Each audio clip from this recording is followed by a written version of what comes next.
I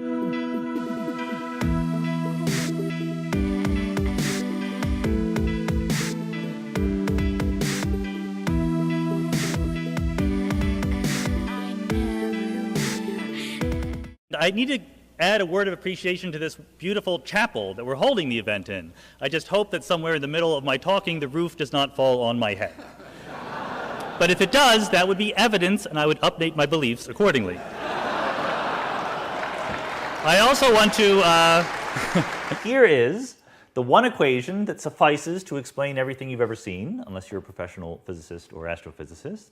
I'm not going to go through all of the details here, but I can give you the general flavor for what's going on.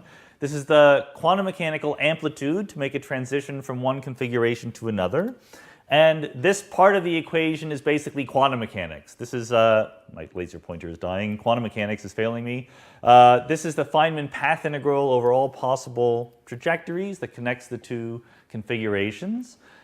This little bit is space-time. You integrate over all positions in space and time. This little bit is gravity. You can see why people think that general relativity is such a beautiful theory. It takes up very little space on the transparency.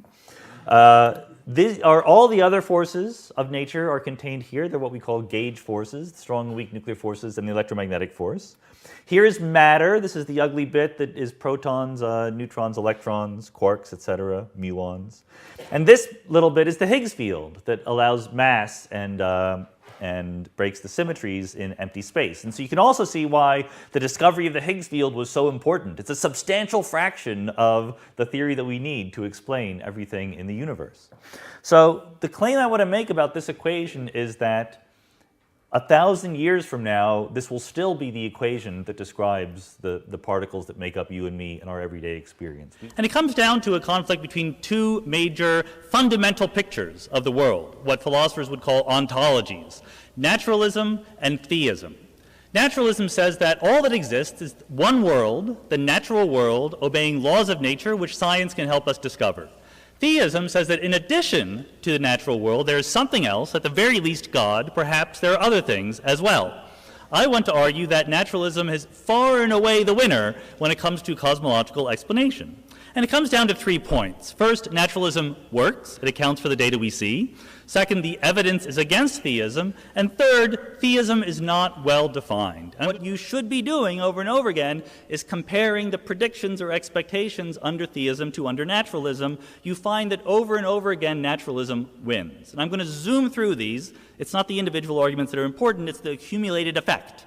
If theism were really true, there's no reason for God to be hard to find. He should be perfectly obvious, whereas in naturalism, you might expect people believe in God, but the evidence to be thin on the ground. Under theism, you'd expect that religious beliefs should be universal. There's no reason for God to give special messages to this or that primitive tribe thousands of years ago. Why not give it to anyone? Whereas under naturalism, you'd expect different religious beliefs inconsistent with each other to grow up under different local conditions. Under theism, you'd expect religious doctrines to last a long time in a stable way. Under naturalism, you'd expect them to adapt to social conditions. Under theism, you'd expect the moral teachings of religion to be transcendent, progressive, sexism is wrong, slavery is wrong. Under naturalism, you'd expect that they reflect, once again, local mores, sometimes good rules, sometimes not so good. You'd expect the sacred texts under theism to give us interesting information. Tell us about the germ theory of disease. Tell us to wash our hands before we have dinner. Under naturalism, you'd expect that sacred text to be a mishmash, some really good parts, some poetic parts, and some boring parts and mythological parts. Under theism, you'd expect biological forms to be designed. Under naturalism, they would derive from the twists and turns of evolutionary history. Under theism, minds should be independent of bodies. Under naturalism, your personality should change if you're injured, tired, or you haven't had your cup of coffee yet. Under theism, you'd expect that maybe you can explain the problem of evil. God wants us to have free will, but there shouldn't be random suffering in the universe. Life should be essentially just. And at the end of the day, in theism, you basically expect the universe to be perfect. Under naturalism, it should be kind of a mess. This is very strong empirical evidence. Now, I know what you're thinking. You're thinking, but I can explain all of that. I know you can explain all. So can I. It's not hard to come up with ex post facto justifications for why God would have done it that way. Why is it not hard? Because theism is not well defined. That's what computer scientists call a bug, not a feature. But the basic structure has remained pretty much the same. We've replaced Not replaced, but we found a layer of structure underneath the protons and neutrons. They are made of up and down quarks, and those are held together by what we call the strong nuclear force. The electron is still held to those by electromagnetism. That hasn't changed. There's also something called the weak nuclear force, obviously, if there's a strong nuclear force.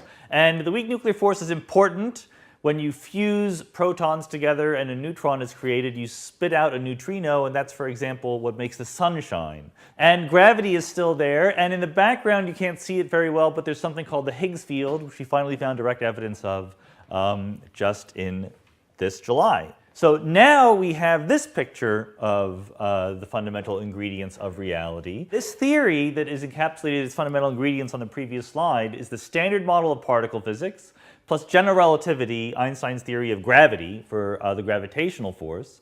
It gives us a working theory of not all of reality, but all of the reality that we witness in our everyday lives. So all the parts of the universe that were not contained on the previous slide, you need to be a physicist or an astrophysicist to come across. You need to have powerful telescopes or microscopes. Everything that you witness in your day-to-day walking around is encapsulated by this theory. It is internally complete and coherent now that we have that Higgs field. We don't have any loose ends that say I can't make a prediction unless I know something new. It is uncontradicted by any experiment ever conducted here on Earth. We know this theory is not right because it doesn't include what we call dark matter, for example, much less explain the center of black holes or the beginning of the universe.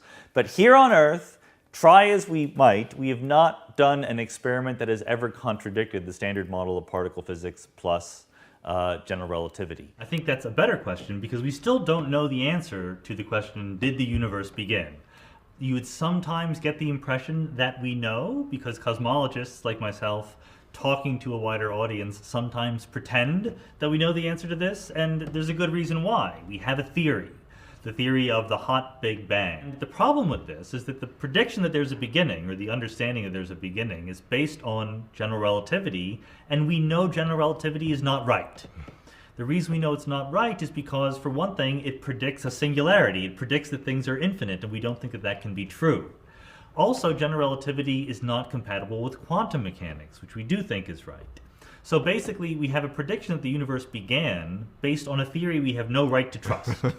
So the right answer is we don't know yet. And if you look at sort of the cosmological models that professional cosmologists are bandying about, some of them feature a beginning, a true first moment in time. But increasingly, many of them don't feature a beginning at all. They have an eternal universe that lasts infinitely far into the past and will stretch infinitely far into the future. My best guess is the universe did not have a beginning. If our universe did not have a beginning, if it came from something else, then you can hold out the hope that the laws of physics will explain to us why our early universe looked like it does. The thing that we learned by doing science for 400 years is something called naturalism. The idea that there is only one reality, that there are not separate planes of the natural and the supernatural, that there is only one material existence, and we are part of the universe. We do not stand outside of it in any way. And the way that science got there is through basically realizing that human beings are not that smart.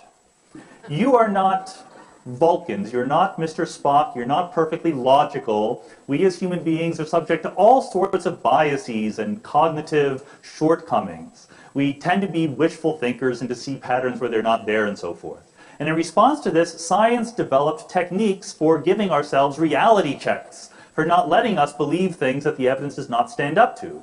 One technique is simply skepticism, which you may have heard of. Scientists are taught that we should be our own theory's harshest critics. Scientists spend all their time trying to disprove their favorite ideas. This is a remarkable way of doing things that is a little bit counterintuitive, but helps us resist the lure of wishful thinking. The other technique is empiricism. We realize that we are not smart enough to get true knowledge about the world just by thinking about it. We have to go out there and look at the world.